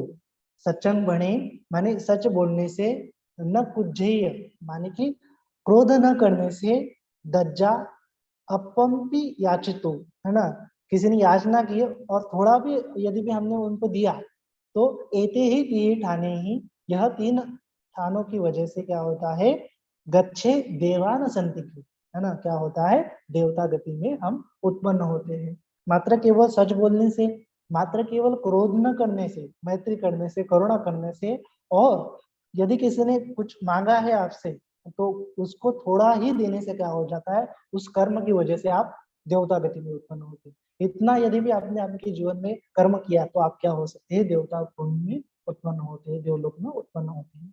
तो यह बुद्ध की शिक्षा है। तो उसी प्रकार से हमें समझना है कि देवता भूमि में जाने के लिए थोड़ा बहुत तो भी हमें शील का पालन करना अनिवार्य होता है, हमें थोड़ा बहुत तो दान करना अनिवार्य होता है, थोड़ा बहुत तो मैत्री की भावना, करुणा की भावना करना अनिवार्य होता है। तो यह हमारा आचरण यदि भी परिशुद्ध है तो हम क्या होता है, देवता भूमि में उत्पन्न होते हैं, सुगति में हम उत्पन्न होते हैं। तो बुद्ध ने बताया है कि मनुष्य देवता लोक में उत्पन्न होने के लिए क्या करना होता है, दानम ददंसु श्रद्धाय शीलंग रखन्तु सभ्यता। हाँ, यदि भी हम थोड़ा भी दान दे और शीलों का पालन करें, दानम ददंसु श्रद्धाय शीलंग रखन्तु सभ्यता भावना भीरता होन्तु गच्छन्तु देवतागता। भावना मतलब जो विपස්සना की भावना है ना, मैत्री की भावना है, करुणा की भावना है, इन भावनाओं को यदि हम थोड़ा सा भी करें तो क्या होता है, हम देवता गति में उत्पन्न होते हैं। तो इसी प्रकार हम जानते हैं कि जो देवता लोग होते हैं वह यह सब प्रक्रिया करके, शीलों का पालन करके, सच बोल के, दान देके, त्याग की भावना करके, बुद्ध धर्म संघ के प्रति श्रद्धा रख के वह देवता गति में उत्पन्न होते हैं। तो हमें सोचना है कि यह देवताओं का गुण होता है। और उनके पास कौन से गुण होते हैं, वह बुद्ध के प्रति श्रद्धा रखते हैं, धम्म के प्रति श्रद्धा रखते हैं, संघ के प्रति श्रद्धा रखते हैं। उनमें जो है त्याग की भावना होती है, वह हरदम दूसरों को मदद करते कि मतलब मदद करते ही रहते हैं, है ना। तो हमें क्या करना होता है, देवताओं का अनुस्मरण करना होता है कि किस प्रकार से देवता गति में जाना होता है, किस गुणों के कारण वह हम देवता गति में उत्पन्न होते हैं। तो हम उन गुणों का अनुस्मरण करना, उन देवता गति में जो बुद्ध ने बताया है किस प्रकार की सुख की अवस्था होती है ना, उनका हजारों आयुष्मान होता है, हजारों वर्ष का आयुष्मान होता है, फिर भी उनके जीवन में दुख नहीं होते हैं, उनको ना बॉडी होती है, फिर भी वह जो है कहीं पर भी विहार कर सकते हैं, कहीं भी जा सकते हैं, कहीं भी आ सकते हैं, है ना। तो उस प्रकार की अलग अलग प्रकार की शक्तियां उनमें होती है ना। वह जो है दूसरे के मन की जो बात सुन सकते हैं, दूसरे को दूर की ध्वनि जो है सुन सकते हैं। तो इन प्रकार से हमें देवलोक में जो कुछ भी सत्व होते हैं उनका स्वभाव कैसा होता है, उनको उनका जो मतलब वातावरण कैसा होता है देवलोक का, है ना, उनकी आयु मर्यादा कितनी होती है, जो हमेशा वो सुगंधित रहते हैं, उनकी त्वचा कभी जीर्ण नहीं होती, हमेशा उनकी त्वचा क्या होती है, आभस्सर होती है ना, मतलब किरण उनकी त्वचा से निकलते रहते हैं। सब लोग जो है अच्छे दिखते हैं, बहुत ही अच्छे दिखते हैं एकदम, मतलब सभी लोग जो है सुंदर दिखते हैं। और उसके पश्चात वहां पे कोई कुरूप नहीं होता। तो देवता भूमि में सब जो वातावरण जो है आइडल होता है, मतलब वहां सब अच्छा ही अच्छा होता है, उसको काम सुगति भूमि बोलते हैं। उसके बाद रूप लोक, रूप ब्रह्मलोक, रूप देवता लोक में क्या होता है कि वहां पे ब्रह्म देवता होते हैं। जो व्यक्ति ध्यान करके, मतलब ध्यान करते हुए प्रथम ध्यान, द्वितीय ध्यान, तृतीय ध्यान, चतुर्थ ध्यान यदि भी भावित करते और यदि भी उसको निर्वाण का साक्षात ना हो, फिर भी उसका चित्त समाहित हो प्रथम द्वितीय ध्यान तृतीय ध्यान में, तब वह व्यक्ति अगर मर जाए तो वह क्या होता है, रूप ब्रह्म लोक में उत्पन्न होता है। उसमें क्या होता है, 16 प्रकार के रूप ब्रह्म लोग होते हैं। तो उनका शरीर जो है वह क्या होता है, रूप तो होता है लेकिन सूक्ष्म होता है। सूक्ष्म माने कि जो एटम के जो टाइनी पार्टिकल होते हैं वह जो है सूक्ष्म सूक्ष्म होते हैं ना, तो उसी प्रकार उनका जो है रूप होता है, मतलब बॉडी होती है ना। और उसके पश्चात जो है अरूप देवता लोग होते हैं। अरूप देवता लोग में ना फिजिकल बॉडी नहीं होती, वह सिर्फ मेंटल फॉर्मेशन में होते हैं, है ना। तो उसमें आकाश अनंत आयतन, विज्ञान अनंत आयतन, नैव संज्ञा ना संज्ञा आयतन, अकिंचन आयतन। तो यह जो है 4 प्रकार के ध्यान, अरूप ध्यान होते हैं। अरूप ध्यान में यदि भी व्यक्ति मर जाए अरूप ध्यान करते करते, तो क्या होता है, अरूप ब्रह्म देवता लोक में उत्पन्न होता है। तो उनका आयुष्मान कल्पों तक होता है, लाखों साल तक होता है, किंतु वह सुख से विहार करते हैं। जिस प्रकार व्यक्ति ध्यान में सुख अनुभव करता है ना, तो उसी प्रकार का सुख जो है देवता भूमि में वह अनुभव करते हैं, देवता लोग अनुभव करते हैं। तो वह सुख की अवस्था होती है। उसके पश्चात जब उनका आयुमान खत्म हो जाता है तो वहां से च्युत होके, वहां से गायब होके वह फिर से मनुष्य लोक में उत्पन्न होते हैं, या फिर जो है उनके कर्मों के अनुसार दुर्गति में जा सकते हैं, यद्यपि उनके कर्म जो है कुशल है तो, है ना।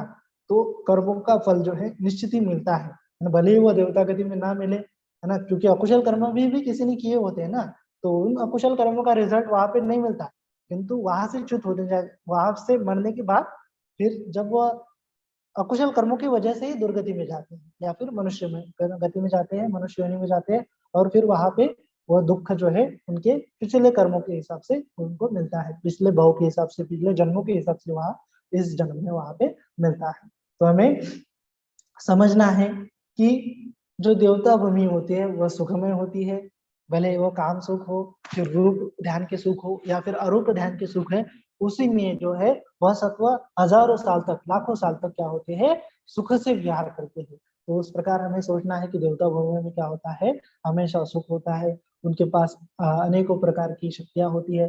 तो 31 प्रकार का जो है डिटेल में मैं आपको नहीं बता सकता क्योंकि समय की कमतरता है। और मैं यदि भी आप यूट्यूब पे है तो यूट्यूब पे डिस्क्रिप्शन में जो गुणानंद अभिभू बंदे जो है हमारे, तो उन्होंने अच्छे प्रकार से विश्लेषण किया हुआ एक वीडियो है, तो वहाँ पे वीडियो में लिंक डिस्क्रिप्शन में डाल दूंगा, या फिर जो हमारा ग्रुप है परियति धम्मा, उस ग्रुप में भी जो लिंक है 31 प्रकार के लोग जो है उन वह बंती जी ने अच्छी तरह से विस्तार से उसका विश्लेषण किया है, तो वहाँ पे वो वीडियो के लिंक मैं उसमें डाल दूंगा।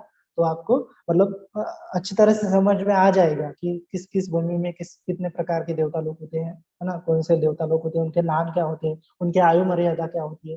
तो वह जो है उनका विश्लेषण जो है दूसरे वीडियो में बंटी ने किया है, वो वीडियो आपको ग्रुप में मिल जाएगा। तो हमें खाली इतना ही समझना है कि देवतानुसती में क्या करना होता है कि देवतानुसती में देवता लोक में जो सुख थे, सुख हमें भी मिल रहे हैं या फिर उनके जो सुख है हमें भी मिल जाए, इस प्रकार से क्या करना होता है, हमें मतलब प्रयत्न करना होता है, रिमेम्बर करना होता है। तो देवतानुसति की भावना करने वाले, इच्छा करने वाले आर्य मार्ग से प्राप्त श्रद्धा आदि गुणों से युक्त होना चाहिए। उसके बाद एकांत में जाकर चित्त को अन्य आलम्बनों से खींचकर, चातु महाराजिक देवलोक होते हैं, तावंती देवलोक होते हैं, याम देवलोक होते हैं, तुषिता देवलोक होते हैं, निमारण रति देवलोक होते हैं, परनिम्नत वर्षवती देवलोक होते हैं, ब्रह्मकायिक देवता लोग होते हैं, तथा उनसे ऊपर भी देवता लोग होते हैं। जिस प्रकार की श्रद्धा से युक्त वे देवता यहाँ से च्युत होकर वहां उत्पन्न होते हैं, मुझे भी उस प्रकार की श्रद्धा है। जिस प्रकार के शील, जिस प्रकार के श्रुत त्याग प्रज्ञा से युक्त वे देवता यहाँ से च्युत होकर वहां उत्पन्न होते हैं, मुझे भी उस प्रकार की प्रज्ञा है, शील है, श्रुत है, त्याग है। ऐसे देवताओं को साक्षी करके अपने श्रद्धा आदि गुणों का अनुस्मरण करना चाहिए, है ना, अनुस्मरण करना चाहिए कि किस प्रकार से देवताओं में यह श्रद्धा होती है, त्याग की भावना होती है, शील वह पालन करते हैं, प्रज्ञा उनके पास होती है, तो उन प्रकार की प्रज्ञा मेरे पास है ना, उन प्रकार की त्याग मेरे पास है, उन प्रकार का शील मेरे पास है, तो मैं निश्चित ही देवता गति में उत्पन्न होने लायक हूँ। हाँ, या फिर मेरे पास वो गुण है, तो उनका क्या करना है, रिमेम्बर करना है कि किस प्रकार से मैं मैत्री में विहार करता हूँ, है ना। तो यदि यदि कोई मेरे ऊपर क्रोध करे तो मैं उस पर मैत्री करता हूँ, यदि भी कोई दुखी है, पीड़ित है, तो मैं उस पर करुणा करता हूँ। तो यह जो है ब्रह्म विहार इसी को कहा गया है ना, यदि भी व्यक्ति मैत्री करुणा मुदिता उपेक्षा में विहार करे तो वह निश्चित ही ब्रह्मलोक में उत्पन्न होता है, डायरेक्ट ब्रह्मलोक में उत्पन्न होता है ना। तो वह है, उसी को ब्रह्म विहार कहा है। तो हमें यह ब्रह्म विहार की भावना करनी है ना, शीलों की भावना करनी है, प्रज्ञा की भावना करनी है। तो यह जो भावना करने से क्या होता है, सोचना है कि मैं इस प्रकार का आचरण कर रहा हूँ, मैत्री का आचरण कर रहा हूँ, मुदिता का, है ना, उपेक्षा का, करुणा का, शील का, त्याग का, प्रज्ञा का। तो उसका रिमेम्बर करना है किस प्रकार से मैंने शील का पालन किया, मैत्री की, करुणा की, मुदिता किया, और उसका चिंतन मनन करते हुए मैं भी देवता लोक में उत्पन्न हूँ, ऐसा क्या करना है, उसी को देवतानुसति कहते हैं, है ना। कि देवता लोग इसी कारण की वजह से देवता लोग गए ना, इसी गुणों की वजह से देवता लोग गति में गए, तो वह गुण मुझ में भी है, ऐसा क्या करना है, रिमेम्बर करना है।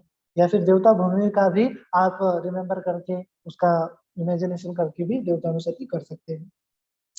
महानाम सूत्र में भी कहा है कि महानाम, जिस समय आर्य श्रावक अपने और देवताओं की श्रद्धा, शील, श्रुत, त्याग और प्रज्ञा का अनुसरण करता है, उस समय उसका चित्त राग से लिप्त नहीं होगा। कहा गया है, यद्यपि कहा गया है, तथापि उन्हें साक्षी बनना चाहिए, है ना।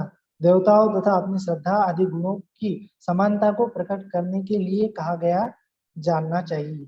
अट्ठ कथा में देवताओं को साक्षी बनाकर अपने गुणों का अनुस्मरण करना है, ऐसे जोड़ करके कहा गया है। तो अट्ठ कथा में देवतानुसति कैसे करना है, तो देवताओं को साक्षी रख के, है ना, मतलब देवता है देवता इस कारण से, इस गुणों की वजह से देवता भूमि में जाते हैं, तो वह गुण मुझ में भी है ना, मैं भी देवता गति में जा सकता हूँ। तो ऐसा करके देवतानुसति को कहा गया है। इसलिए पहले देवताओं के गुणों का अनुस्मरण करके भी पीछे अपने विद्यमान श्रद्धा आदि गुणों का अनुस्मरण करना चाहिए, है ना। उसका चित्त उस समय राग में लिप्त नहीं होता है, द्वेष में लिप्त नहीं होता है, मोह में लिप्त नहीं होता है। उस समय उसका चित्त देवताओं के प्रति सीधा हुआ होता है ना। आता है कि देवता किस कारण जो देवता गति में जाते हैं और किस प्रकार से वहां पे भी श्रद्धा, शील, प्रज्ञा, त्याग से युक्त वह क्या करते हैं, विचरण करते हैं और फिर जो है मनुष्य गति में उत्पन्न होते हैं। पूर्व के अनुसार ही दबे हुए न्यूरोनों वाला एक क्षण ही ध्यान के अंग उत्पन्न होते हैं, है ना। जो है यद्यपि इस प्रकार से हम देवतानुसति करें, एक जगह पर बैठे देवताओं का अनुस्मरण करें, अपने गुणों का अनुस्मरण करें, शील, त्याग, जो श्रद्धा, प्रज्ञा, इसका अनुस्मरण करें, तो क्या होता है, चित्त समाहित होता है, चित्त में राग नहीं आता, द्वेष नहीं आता, मोह नहीं आता। तो इसी वजह से क्या होता है, हमारे निवारण दब जाते हैं और हमारा चित्त जो है क्या होता है, ध्यान के अंग वहां पे चित्त में उत्पन्न होते हैं, ध्यान में उत्पन्न हो जाता है। किंतु वहां पे जो है ध्यान अंग इतना प्रबल नहीं होता, तो अपर्णा समाधि हमें प्राप्त नहीं होगी, उपचार समाधि वहां पे प्राप्त होती है। उपचार समाधि में क्या होता है कि हमें प्रीति का अनुभव होता है ना, मतलब चित्त जो है शांत होता है और धारा प्रवाह की अनुभूति है, उसी को उपचार समाधि कहा गया है ना। और जब यदि भी उसकी भावना करने के पश्चात यदि भी हमारा चित्त शांत हो जाए, प्रीति हमारे मन में उत्पन्न हो जाए, उसके पश्चात क्या कर सकते हैं, हम डायरेक्ट विपस्सना भावना कर सकते हैं और वहां से भी विपस्सना भावना का साक्षात्कार करके निर्वाण का भी साक्षात्कार कर सकते हैं। हाँ, तो इसी प्रकार हमें समझना चाहिए कि देवतानुसति में क्या होता है कि उपनिषद सूक्त में भी कहा गया है कि उपनिषद सूक्त में अच्छे प्रकार से कहा गया है कि यदि भी उपनिषद शिला का पालन करें तो क्या होता है, हमारा देवता गति में हम उत्पन्न होते हैं।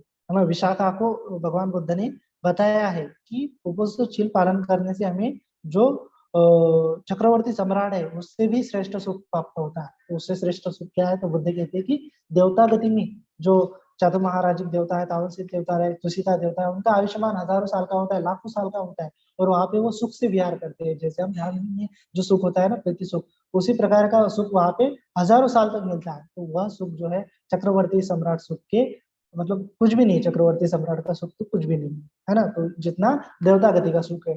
तो इसी प्रकार से बुद्ध ने कहा कि यदि भी आप अष्टांगिक मतलब शीलों का पालन, 8 शीलों का पालन करें, उपनिषद शीलों का पालन करें, तो नित्य से यदि भी आप करते रहे जीवन भर, तो आप निश्चित ही देवता लोक में उत्पन्न होंगे ही, है ना।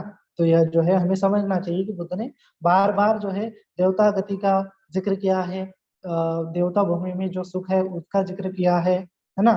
तो हमें समझना चाहिए। यदि भी भगवान बुद्ध ने यदि भी मतलब कोई कोई लोग होते हैं ना जिनकी श्रद्धा नहीं होती कि देवता गति है या नहीं है ना, देवता भूमि है नहीं है, किसने देखा है। तो बुद्ध एक जगह पर मतलब सुत्त में है, केशमुत्ति सुत्त है, केशमुत्ति सुत्त है अंगुत्तर निकाय में। तो उसमें बुद्ध उपदेश करते हैं, जो कालाम होते हैं ना, जो कालाम होते हैं उनको उपदेश करते हैं कि जहाँ पे हमने देखा है ना कालामों के बुद्ध ने कालामों को उपदेश किया है ना कि किसी का मत सुनो, मतलब हजारों साल से यदि भी कोई कर रहा तो उस पर भी विश्वास मत रखो, है ना। कोई हजारों व्यक्ति कर रहे हैं तो हजारों सालों से कर रहा आ रहे हैं तो भी उस बात को न मानो, किंतु अपने तर्क के अनुसार, अपनी प्रज्ञा के अनुसार जानो यह मेरे हित के लिए है, दूसरों के हित के लिए है, तब जाके उस बात का स्वीकार करो, है ना। तो यह जो उपदेश जो है कालामों को ही बुद्ध ने दिया था।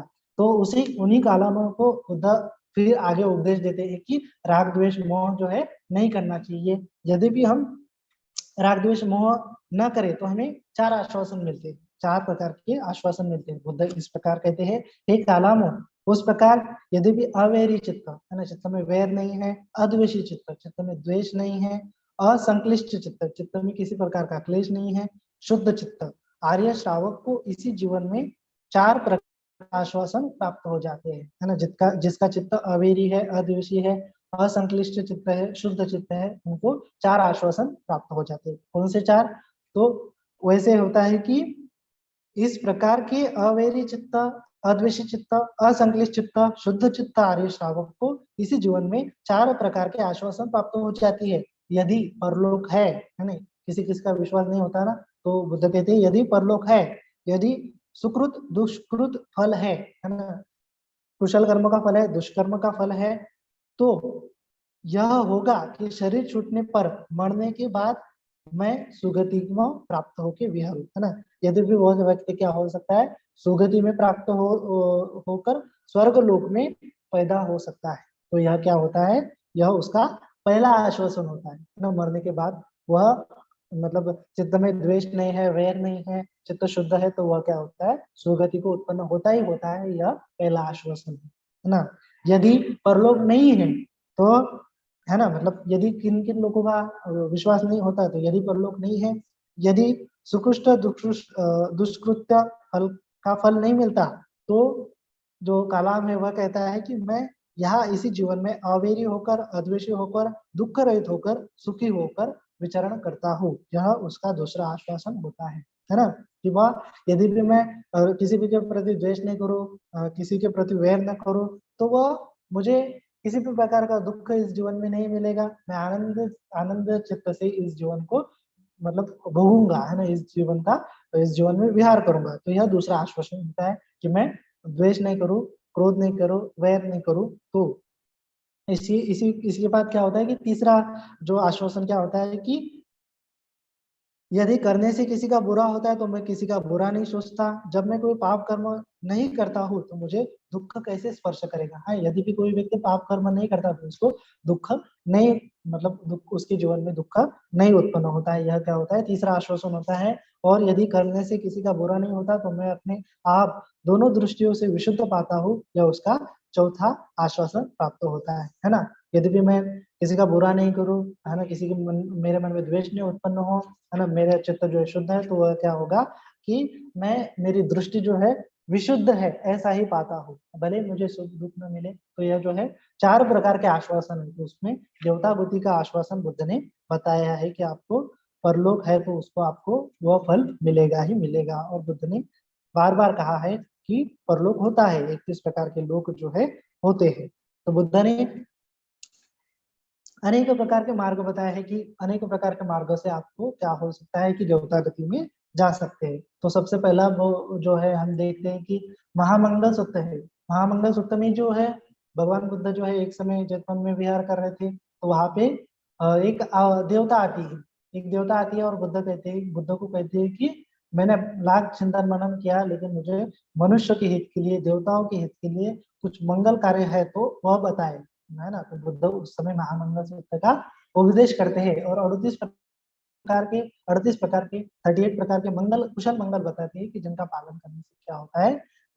यहाँ पे भी आप सुख में विहार करते हैं और परलोक है तो वहां पे भी आप सुख में विहार करते हैं। तो महामंगल सूत्र को भी हमें समझना चाहिए कि असेवनाच बालाना की, अच्छे लोगों के साथ रहना चाहिए, जो लोग पूजनीय है उनकी पूजा करनी चाहिए, माता पिता है उनकी सेवा करनी चाहिए, पुत्र जो है हमारे तो उनकी भी सेवा करनी चाहिए, है ना। हमें क्या करना चाहिए, नीम हमेशा कुशल कर्म करने चाहिए, दान आदि कर्म करने चाहिए, है ना। जो दुष्कर्म है उनका त्याग करना चाहिए, अनवज्जा हमारा जीवन होना चाहिए, निर्दोष हमारा जीवन होना चाहिए, हमें संतुष्ट रहना चाहिए, है ना। हमें किसी के साथ बैर भावना नहीं करना चाहिए, कालीन धम्म श्रवण, बार बार धम्म श्रवण करना चाहिए और धर्म चर्चा करनी चाहिए। हमें तप भी थोड़ा बहुत करना चाहिए। तप माने कि जो राग द्वेष मोह को नष्ट करने की जो प्रक्रिया है, चित्त समाहित करने की प्रक्रिया है, विपश्यना भावना हम कह सकते हैं, विपश्यना भावना करनी चाहिए, चार आर्य सत्य की भावना करनी चाहिए। तो इसी प्रकार जो है 38 प्रकार के मंगल जो है हमें करने चाहिए। उससे क्या होता है, हमें हमारा जो है मरणों के उपरांत देवता गति में हम उत्पन्न होते हैं। तो इसी के साथ क्या करते हैं हम, देवतानुसति को हम कर सकते हैं। और देवतानुसति का भावना जो है करने से क्या होता है, हमें अनेकों प्रकार के लाभ मिलते हैं। तो उसमें से पहला लाभ जो होता है कि हमें तो हमारा चित्त तो समाहित होता है, उपचार समाधि प्राप्त होती है। लेकिन देवतानुसति का लाभ जो है वह होता है कि देवता जो है हमें अनुमोदन करते हैं और देवता जो है हमें मदद करते हैं। देवता लोग जो है हमारी सुनते हैं, है ना। उन देवताओं को भी लगता है कि यह जो सत्व है, यह जो मनुष्य है देवताओं की मतलब अनुस्मृति कर रहा है, देवता भूमि में उत्पन्न होने का प्रयास कर रहा है, तो उसको निश्चित ही तौर पर मदद करनी चाहिए। तो ऐसा विचार करके देवता लोग जो है क्या करते हैं, मनुष्य लोग को मदद करते हैं, है ना। जो शीलों का पालन करता है उपोषित शीलों का पालन करता है ना। क्योंकि उपोषित शील पालन करने के बाद देवता भूमि में उत्पन्न होते है ना। तो देवता भूमि में जब यहाँ पे मतलब पृथ्वी पर जब मनुष्य सत्व है, प्राणी सत्व है, जो शीलवान नहीं रहते ना, तो शीलवान नहीं रहते तो वहां पे देवता लोग में क्या होता है कि वो देवताओं की संख्या कम कम होती है। तो वह सत्व विचार करते हैं कि जो कुछ भी शीलवान व्यक्ति है तो वह क्या करना चाहिए, और लोग जो है शील में प्रतिष्ठित होनी चाहिए, उसके लिए देवता लोग प्रयास करते हैं। क्योंकि उनकी पॉपुलेशन कम हो जाती है, तो पॉपुलेशन बढ़ाने के लिए उनके पास एक ही मार्ग होता है कि वह दूसरों की मदद करे। तो इस प्रकार से वह जो है मदद करते हैं। तो देववाणियां होती है ना। इति उत्तुक जो त्रिपिटक में एक ग्रंथ है, तो उसमें एक चैप्टर है देववाणियां करके चैप्टर है। तो वहां पे भगवान बुद्ध का उपदेश है। तो मैं छोटा सा उपदेश है वहां क्या करता हूँ, और थोड़ा सा मतलब पढ़ के दिखाता हूँ। वह चौथा वर्ग है इति उत्तक में। तो उसमें नरक पढ़ने में क्या होता है, नरक कौन व्यक्ति पढ़ते हैं। तो ऐसा मैंने सुना, भगवान ने यह कहा, भिक्षु मैंने सत्कार में पड़े दबे हुए चित्त वाले प्राणियों को शरीर छूटने पर नरक में उत्पन्न हुए देखा है। माने कि जो व्यक्ति मिथ्या दृष्टि में रहता है, जो व्यक्ति आदर सत्कार में इस भवलोक में क्या करता है, इस भवलोक को इकट्ठा करने में, भवलोक के सुख संपादन करने में जुटा रहता है, वह व्यक्ति शरीर छूटने के बाद दबे हुए चित्त वाला प्राणी नरक में उत्पन्न होता है, ऐसा बुद्ध ने कहा है ना। तो उसी प्रकार बुद्ध का जो है बुद्ध ने तो बताया कि नरक में कौन उत्पन्न होता है, उसी प्रकार बुद्ध ने सुगति में कौन उत्पन्न होता है उसी का भी जो है उपदेश दिया है। ऐसा मैंने सुना, भगवान ने यह कहा, भिक्षुओं देवताओं में समय समय पर ये तीन प्रकार की देववाणियां हुआ करती है। कौन सी तीन? भिक्षुओं जिस समय आर्य श्रावक केश दाढ़ी मुड़ाकर काषाय वस्त्र को पहनकर घर से प्रवचित होकर विचार करता है, भिक्षु उस समय देवताओं में देववाणी होती है। यह आर्य श्रावक मार के साथ संग्राम करने का विचार कर रहा है, भिक्षुओं यह पहली देववाणी होती है। उसके पश्चात वह जो है बोधिपाक्ष धर्म की भावना करता है, तो देवता कहते हैं कि यह आर्य श्रावक मार के साथ संग्राम संग्राम कर रहा है ना। जब भावना करते हैं ना विपश्यना की, चित्त में राग उत्पन्न नहीं होने देते, द्वेष उत्पन्न नहीं होने देते, मोह उत्पन्न होने नहीं देते, अज्ञान उत्पन्न नहीं होते थे, तो वो देवता लोग जानते हैं कि यह मार के साथ संग्राम कर रहा है। तो यह दूसरी भविष्य मतलब देवतावाणी होती है। तीसरी क्या होती है कि वह प्रज्ञा विभूति का जब साक्षात्कार करता है, तो उस समय देवता कहते हैं कि इस आर्य श्रावक ने मार के साथ संग्राम विजय कर लिया है और उसी संग्राम भूमि में विजय कर वास कर रहा है। भिक्षुओं यह तीसरी देववाणी देवताओं में समय समय पर हुआ करती है। तो संग्रामी विजयी महान निर्भय सम्यक संबुद्ध के शिष्य को देखकर देवता भी नमस्कार करते हैं। हे उत्तम पुरुष, तुझे नमस्कार है कि जो तूने दुर्जन को जीत लिया है। तुम मृत्यु की सेना को जीत निर्वाण प्राप्त हो बेरोक हो गए हो। अरंत को देवता इस प्रकार नमस्कार करते हैं, और चूंकि वह मृत्यु के वश नहीं हो जाता, इसलिए देवता उसको नमस्कार करते हैं। यह बात भी भगवान ने कही, ऐसा मैंने सुना है ना। तो देवताओं भी क्या करते हैं, अनंत जो है बुद्ध जो है उनका मतलब नमस्कार करते हैं, क्योंकि वह जो है अनंत होते हैं, श्वेतापन चक्रधागामी अनागामी जो लोग होते हैं, वह जो लोकोत्तर अवस्था है उन्होंने पार कर ली होती है। तो देवता जानते हैं कि ये परे लोक के परे अवस्था इन्होंने प्राप्त की है, तो उन सत्वों को देवता नमस्कार करते हैं, उनकी सेवा करते हैं, है ना। तो जो है ऐसे ही क्या होता है कि एक कथा है कि कश्यप जो भगवान बुद्ध के शिष्य थे, श्रावक थे, तो कश्यप सभी एक बार क्या होता है कि एक जगह पे जाते हैं, तो एक स्त्री जो है उनको भिक्षा देती है, और वो भिक्षा वहां पे एक अकेले स्थान पर जाके करते हैं। तो वो क्या वहां पे क्या होता है, एक नाग होता है, एक सांप होता है, किंतु मैत्री भावना के कारण वो जो है कश्यप जो श्रावक होते हैं, कश्यप श्रावक होते हैं, उनको वह मतलब डंक नहीं करता, है ना। और अभी तो वह जो स्त्री है, वह स्त्री आती है और देखती है कि ये जो है सांप क्या कर सकता है, उनको डंक मार सकता है, तो वह वहां पे दौड़ती है और उस सांप को हटाने का प्रयास करती है। किंतु क्या होता है कि वह सांप जो है उस स्त्री को डंक मार देता है, और स्त्री वो जो है मर जाती है, और मरने के पश्चात वह देवता गति में उत्पन्न होती है। वह देखती है कि देवता गति में क्यों उत्पन्न हुई, तो वह सोचती है कि मैंने वृक्षों को थोड़ा जो है अन्नदान दिया था, है ना, भिक्षा दी थी, और उसके पश्चात में जो सांप को हटाने का प्रयास किया, इस छोटे से कर्म की वजह से वह देवता गति में उत्पन्न हो गई। तो वह क्या होती है, वह कृतज्ञता भाव अर्पण करते हुए देवता जो है, वह जो स्त्री देवता है, वह कश्यप स्थविर जहाँ रहते थे उनकी कुटी हर रोज साफ करने आती थी, है ना। आंगन साफ करती थी, वहां पे पानी का फव्वारा मारती थी, सड़ा जो है मारती थी, और जो है साफ सुथरा करके वह फिर देवता गति में जाती थी। और जो कश्यप स्थविर है, बात बात में आके मतलब हर रोज आके देखते थे कि यह कौन साफ कर रहा है, उनको लगता था कि सामने साफ करता होगा, किंतु एक बार वो देखते हैं कि कौन साफ कर रहा है, तो वो रात में सुबह सुबह जो काला हो जाता है ना, सुबह का इंटरवल, तो सुबह सुबह में जागते हुए देखते हैं कि कौन साफ कर रहा है, तो वो देखते हैं कि एक देवता जो है पूरा काय मतलब आभा मतलब रोशनी वहां वहां बखेरते हुए पूरे आंगन को साफ कर रही है और सुशोभित कर रही है। और वो जो है कश्यप स्थविर उसके पास जाते हैं कि हे देवता आप कौन है और क्यों मेरा विहार जो है साफ कर रही है। तो देवता कहती है कि पिछले जन्म में मैं जो है एक स्त्री थी जिसने आपको भिक्षा दी थी, और उस कर्म की वजह से मैं सुगति में उत्पन्न हुई, देवता गति में उत्पन्न हुई, और मुझे पता है कि सुकर्म करने की वजह से देवता गति में जाती है, इसलिए मैं और ज्यादा कुशल कर्म करने के लिए यहाँ पे आ गई थी।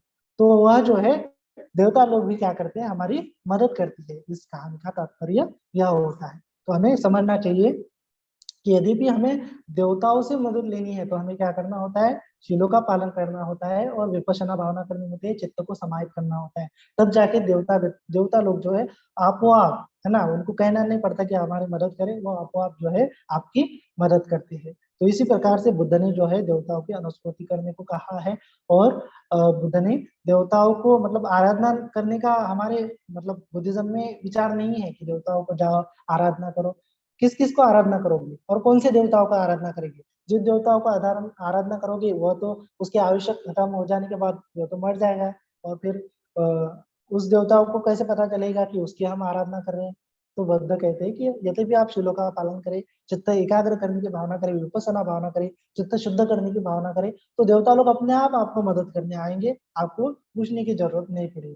तो इस प्रकार से बुद्ध ने जो है मार्ग बताया है कि देवताओं से मदद कैसे ली जाती है, और देवता कौन होते हैं, यह सत्व होते हैं, न दिखने वाले सत्व होते हैं, है ना। ऐसे अनेकों प्रकार के सत्व होते हैं जिनकी हमें जानकारी नहीं होती है ना, किंतु हमें समझना नहीं है कि ऐसे लोग नहीं होते, है ना, मिथ्या दृष्टि में नहीं पड़ना है। दृष्टि यही रखनी है कि यद्यपि हमारे कर्मों का फल है तो निश्चित ही सुगति है और दुर्गति है, मनुष्य से भी सुगति है। तो बुद्ध ने तो कहा है, बुद्ध कभी झूठ नहीं बोलते, ऐसी हमारी श्रद्धा होनी चाहिए। और जो है 21 प्रकार के लोग को हमें समझना चाहिए और बार बार पुण्य कर्म करना चाहिए, है ना। तो इसी प्रकार से हमें देवतानुसति का अभ्यास करते हुए, देवता गति के बारे में जानते हुए, और जो है चित्त को समाहित करना है ना। यदि भी चित्त हमारा समाहित हो जाए तो उसके पश्चात हम इच्छा समाधि यदि भी हमारी लग जाए तो उसके पश्चात हम विपස්සना भावना भी कर सकते हैं। तो देवता गति के दो लाभ है, एक तो क्या होता है कि चित्त समाहित होता है, और दूसरा जो है देवता लोग हमारी मदद करते हैं। तो इस प्रकार से हमें समझना है, और देवतानुसति का अभ्यास करते हुए, चित्त को समाहित करते हुए हमें क्या करना है, हमारी साधना आगे बढ़ानी है। और आगे बढ़ते बढ़ते जो परम मतलब इस भव संसार में तो हमें पढ़ना नहीं है, उससे भी आगे निकलना है, लोकोत्तर अवस्था हमारे प्राप्त करनी है। तो लोकोत्तर अवस्था जो है निर्वाण की अवस्था है, उसी के लिए हमारा प्रयास होना चाहिए। हाँ, किंतु एक से एक साधना है, किंतु एक ध्यान साधना है, तो उसका भी हम क्या कर सकते हैं, प्रयोग हमारे जीवन में कर सकते हैं, है ना। तो ऐसा सोच के हमें पूरे दुखों से एक साथ ही छुटकारा पाना है, पूरे दुखों से मुक्त होने का रास्ता बुद्ध ने बताया है, शील समाधि प्रज्ञा विपස්සना भावना। तो वही करते हुए हमें क्या करना है, इस जीवन से पूर्णतः मुक्त होना है, इस भव संसार से पूर्णतः मुक्त होना है, इस लोक से लोकोत्तर अवस्था प्राप्त करते हुए निब्बाण का साक्षात्कार करना है, क्योंकि वही परम सुख है, निब्बाणम परम सुख बुद्ध ने कहा है। तो उसी को हमें प्राप्त करते हुए हमारा विहार करना है, और इसी के साथ जीवन में कुशल मंगल करते हुए, सुख से विहार करते हुए, यद्यपि मरने के बाद हम देवता गति में उत्पन्न होंगे या फिर हम निर्वाण को भी उत्पन्न हो सकते हैं। तो इसी के साथ आज के सत्र को समाप्त करते हैं। सभी का मंगल हो, सभी का कल्याण हो, सभी जीव सुखी हो, सुखी हो, सुखी हो।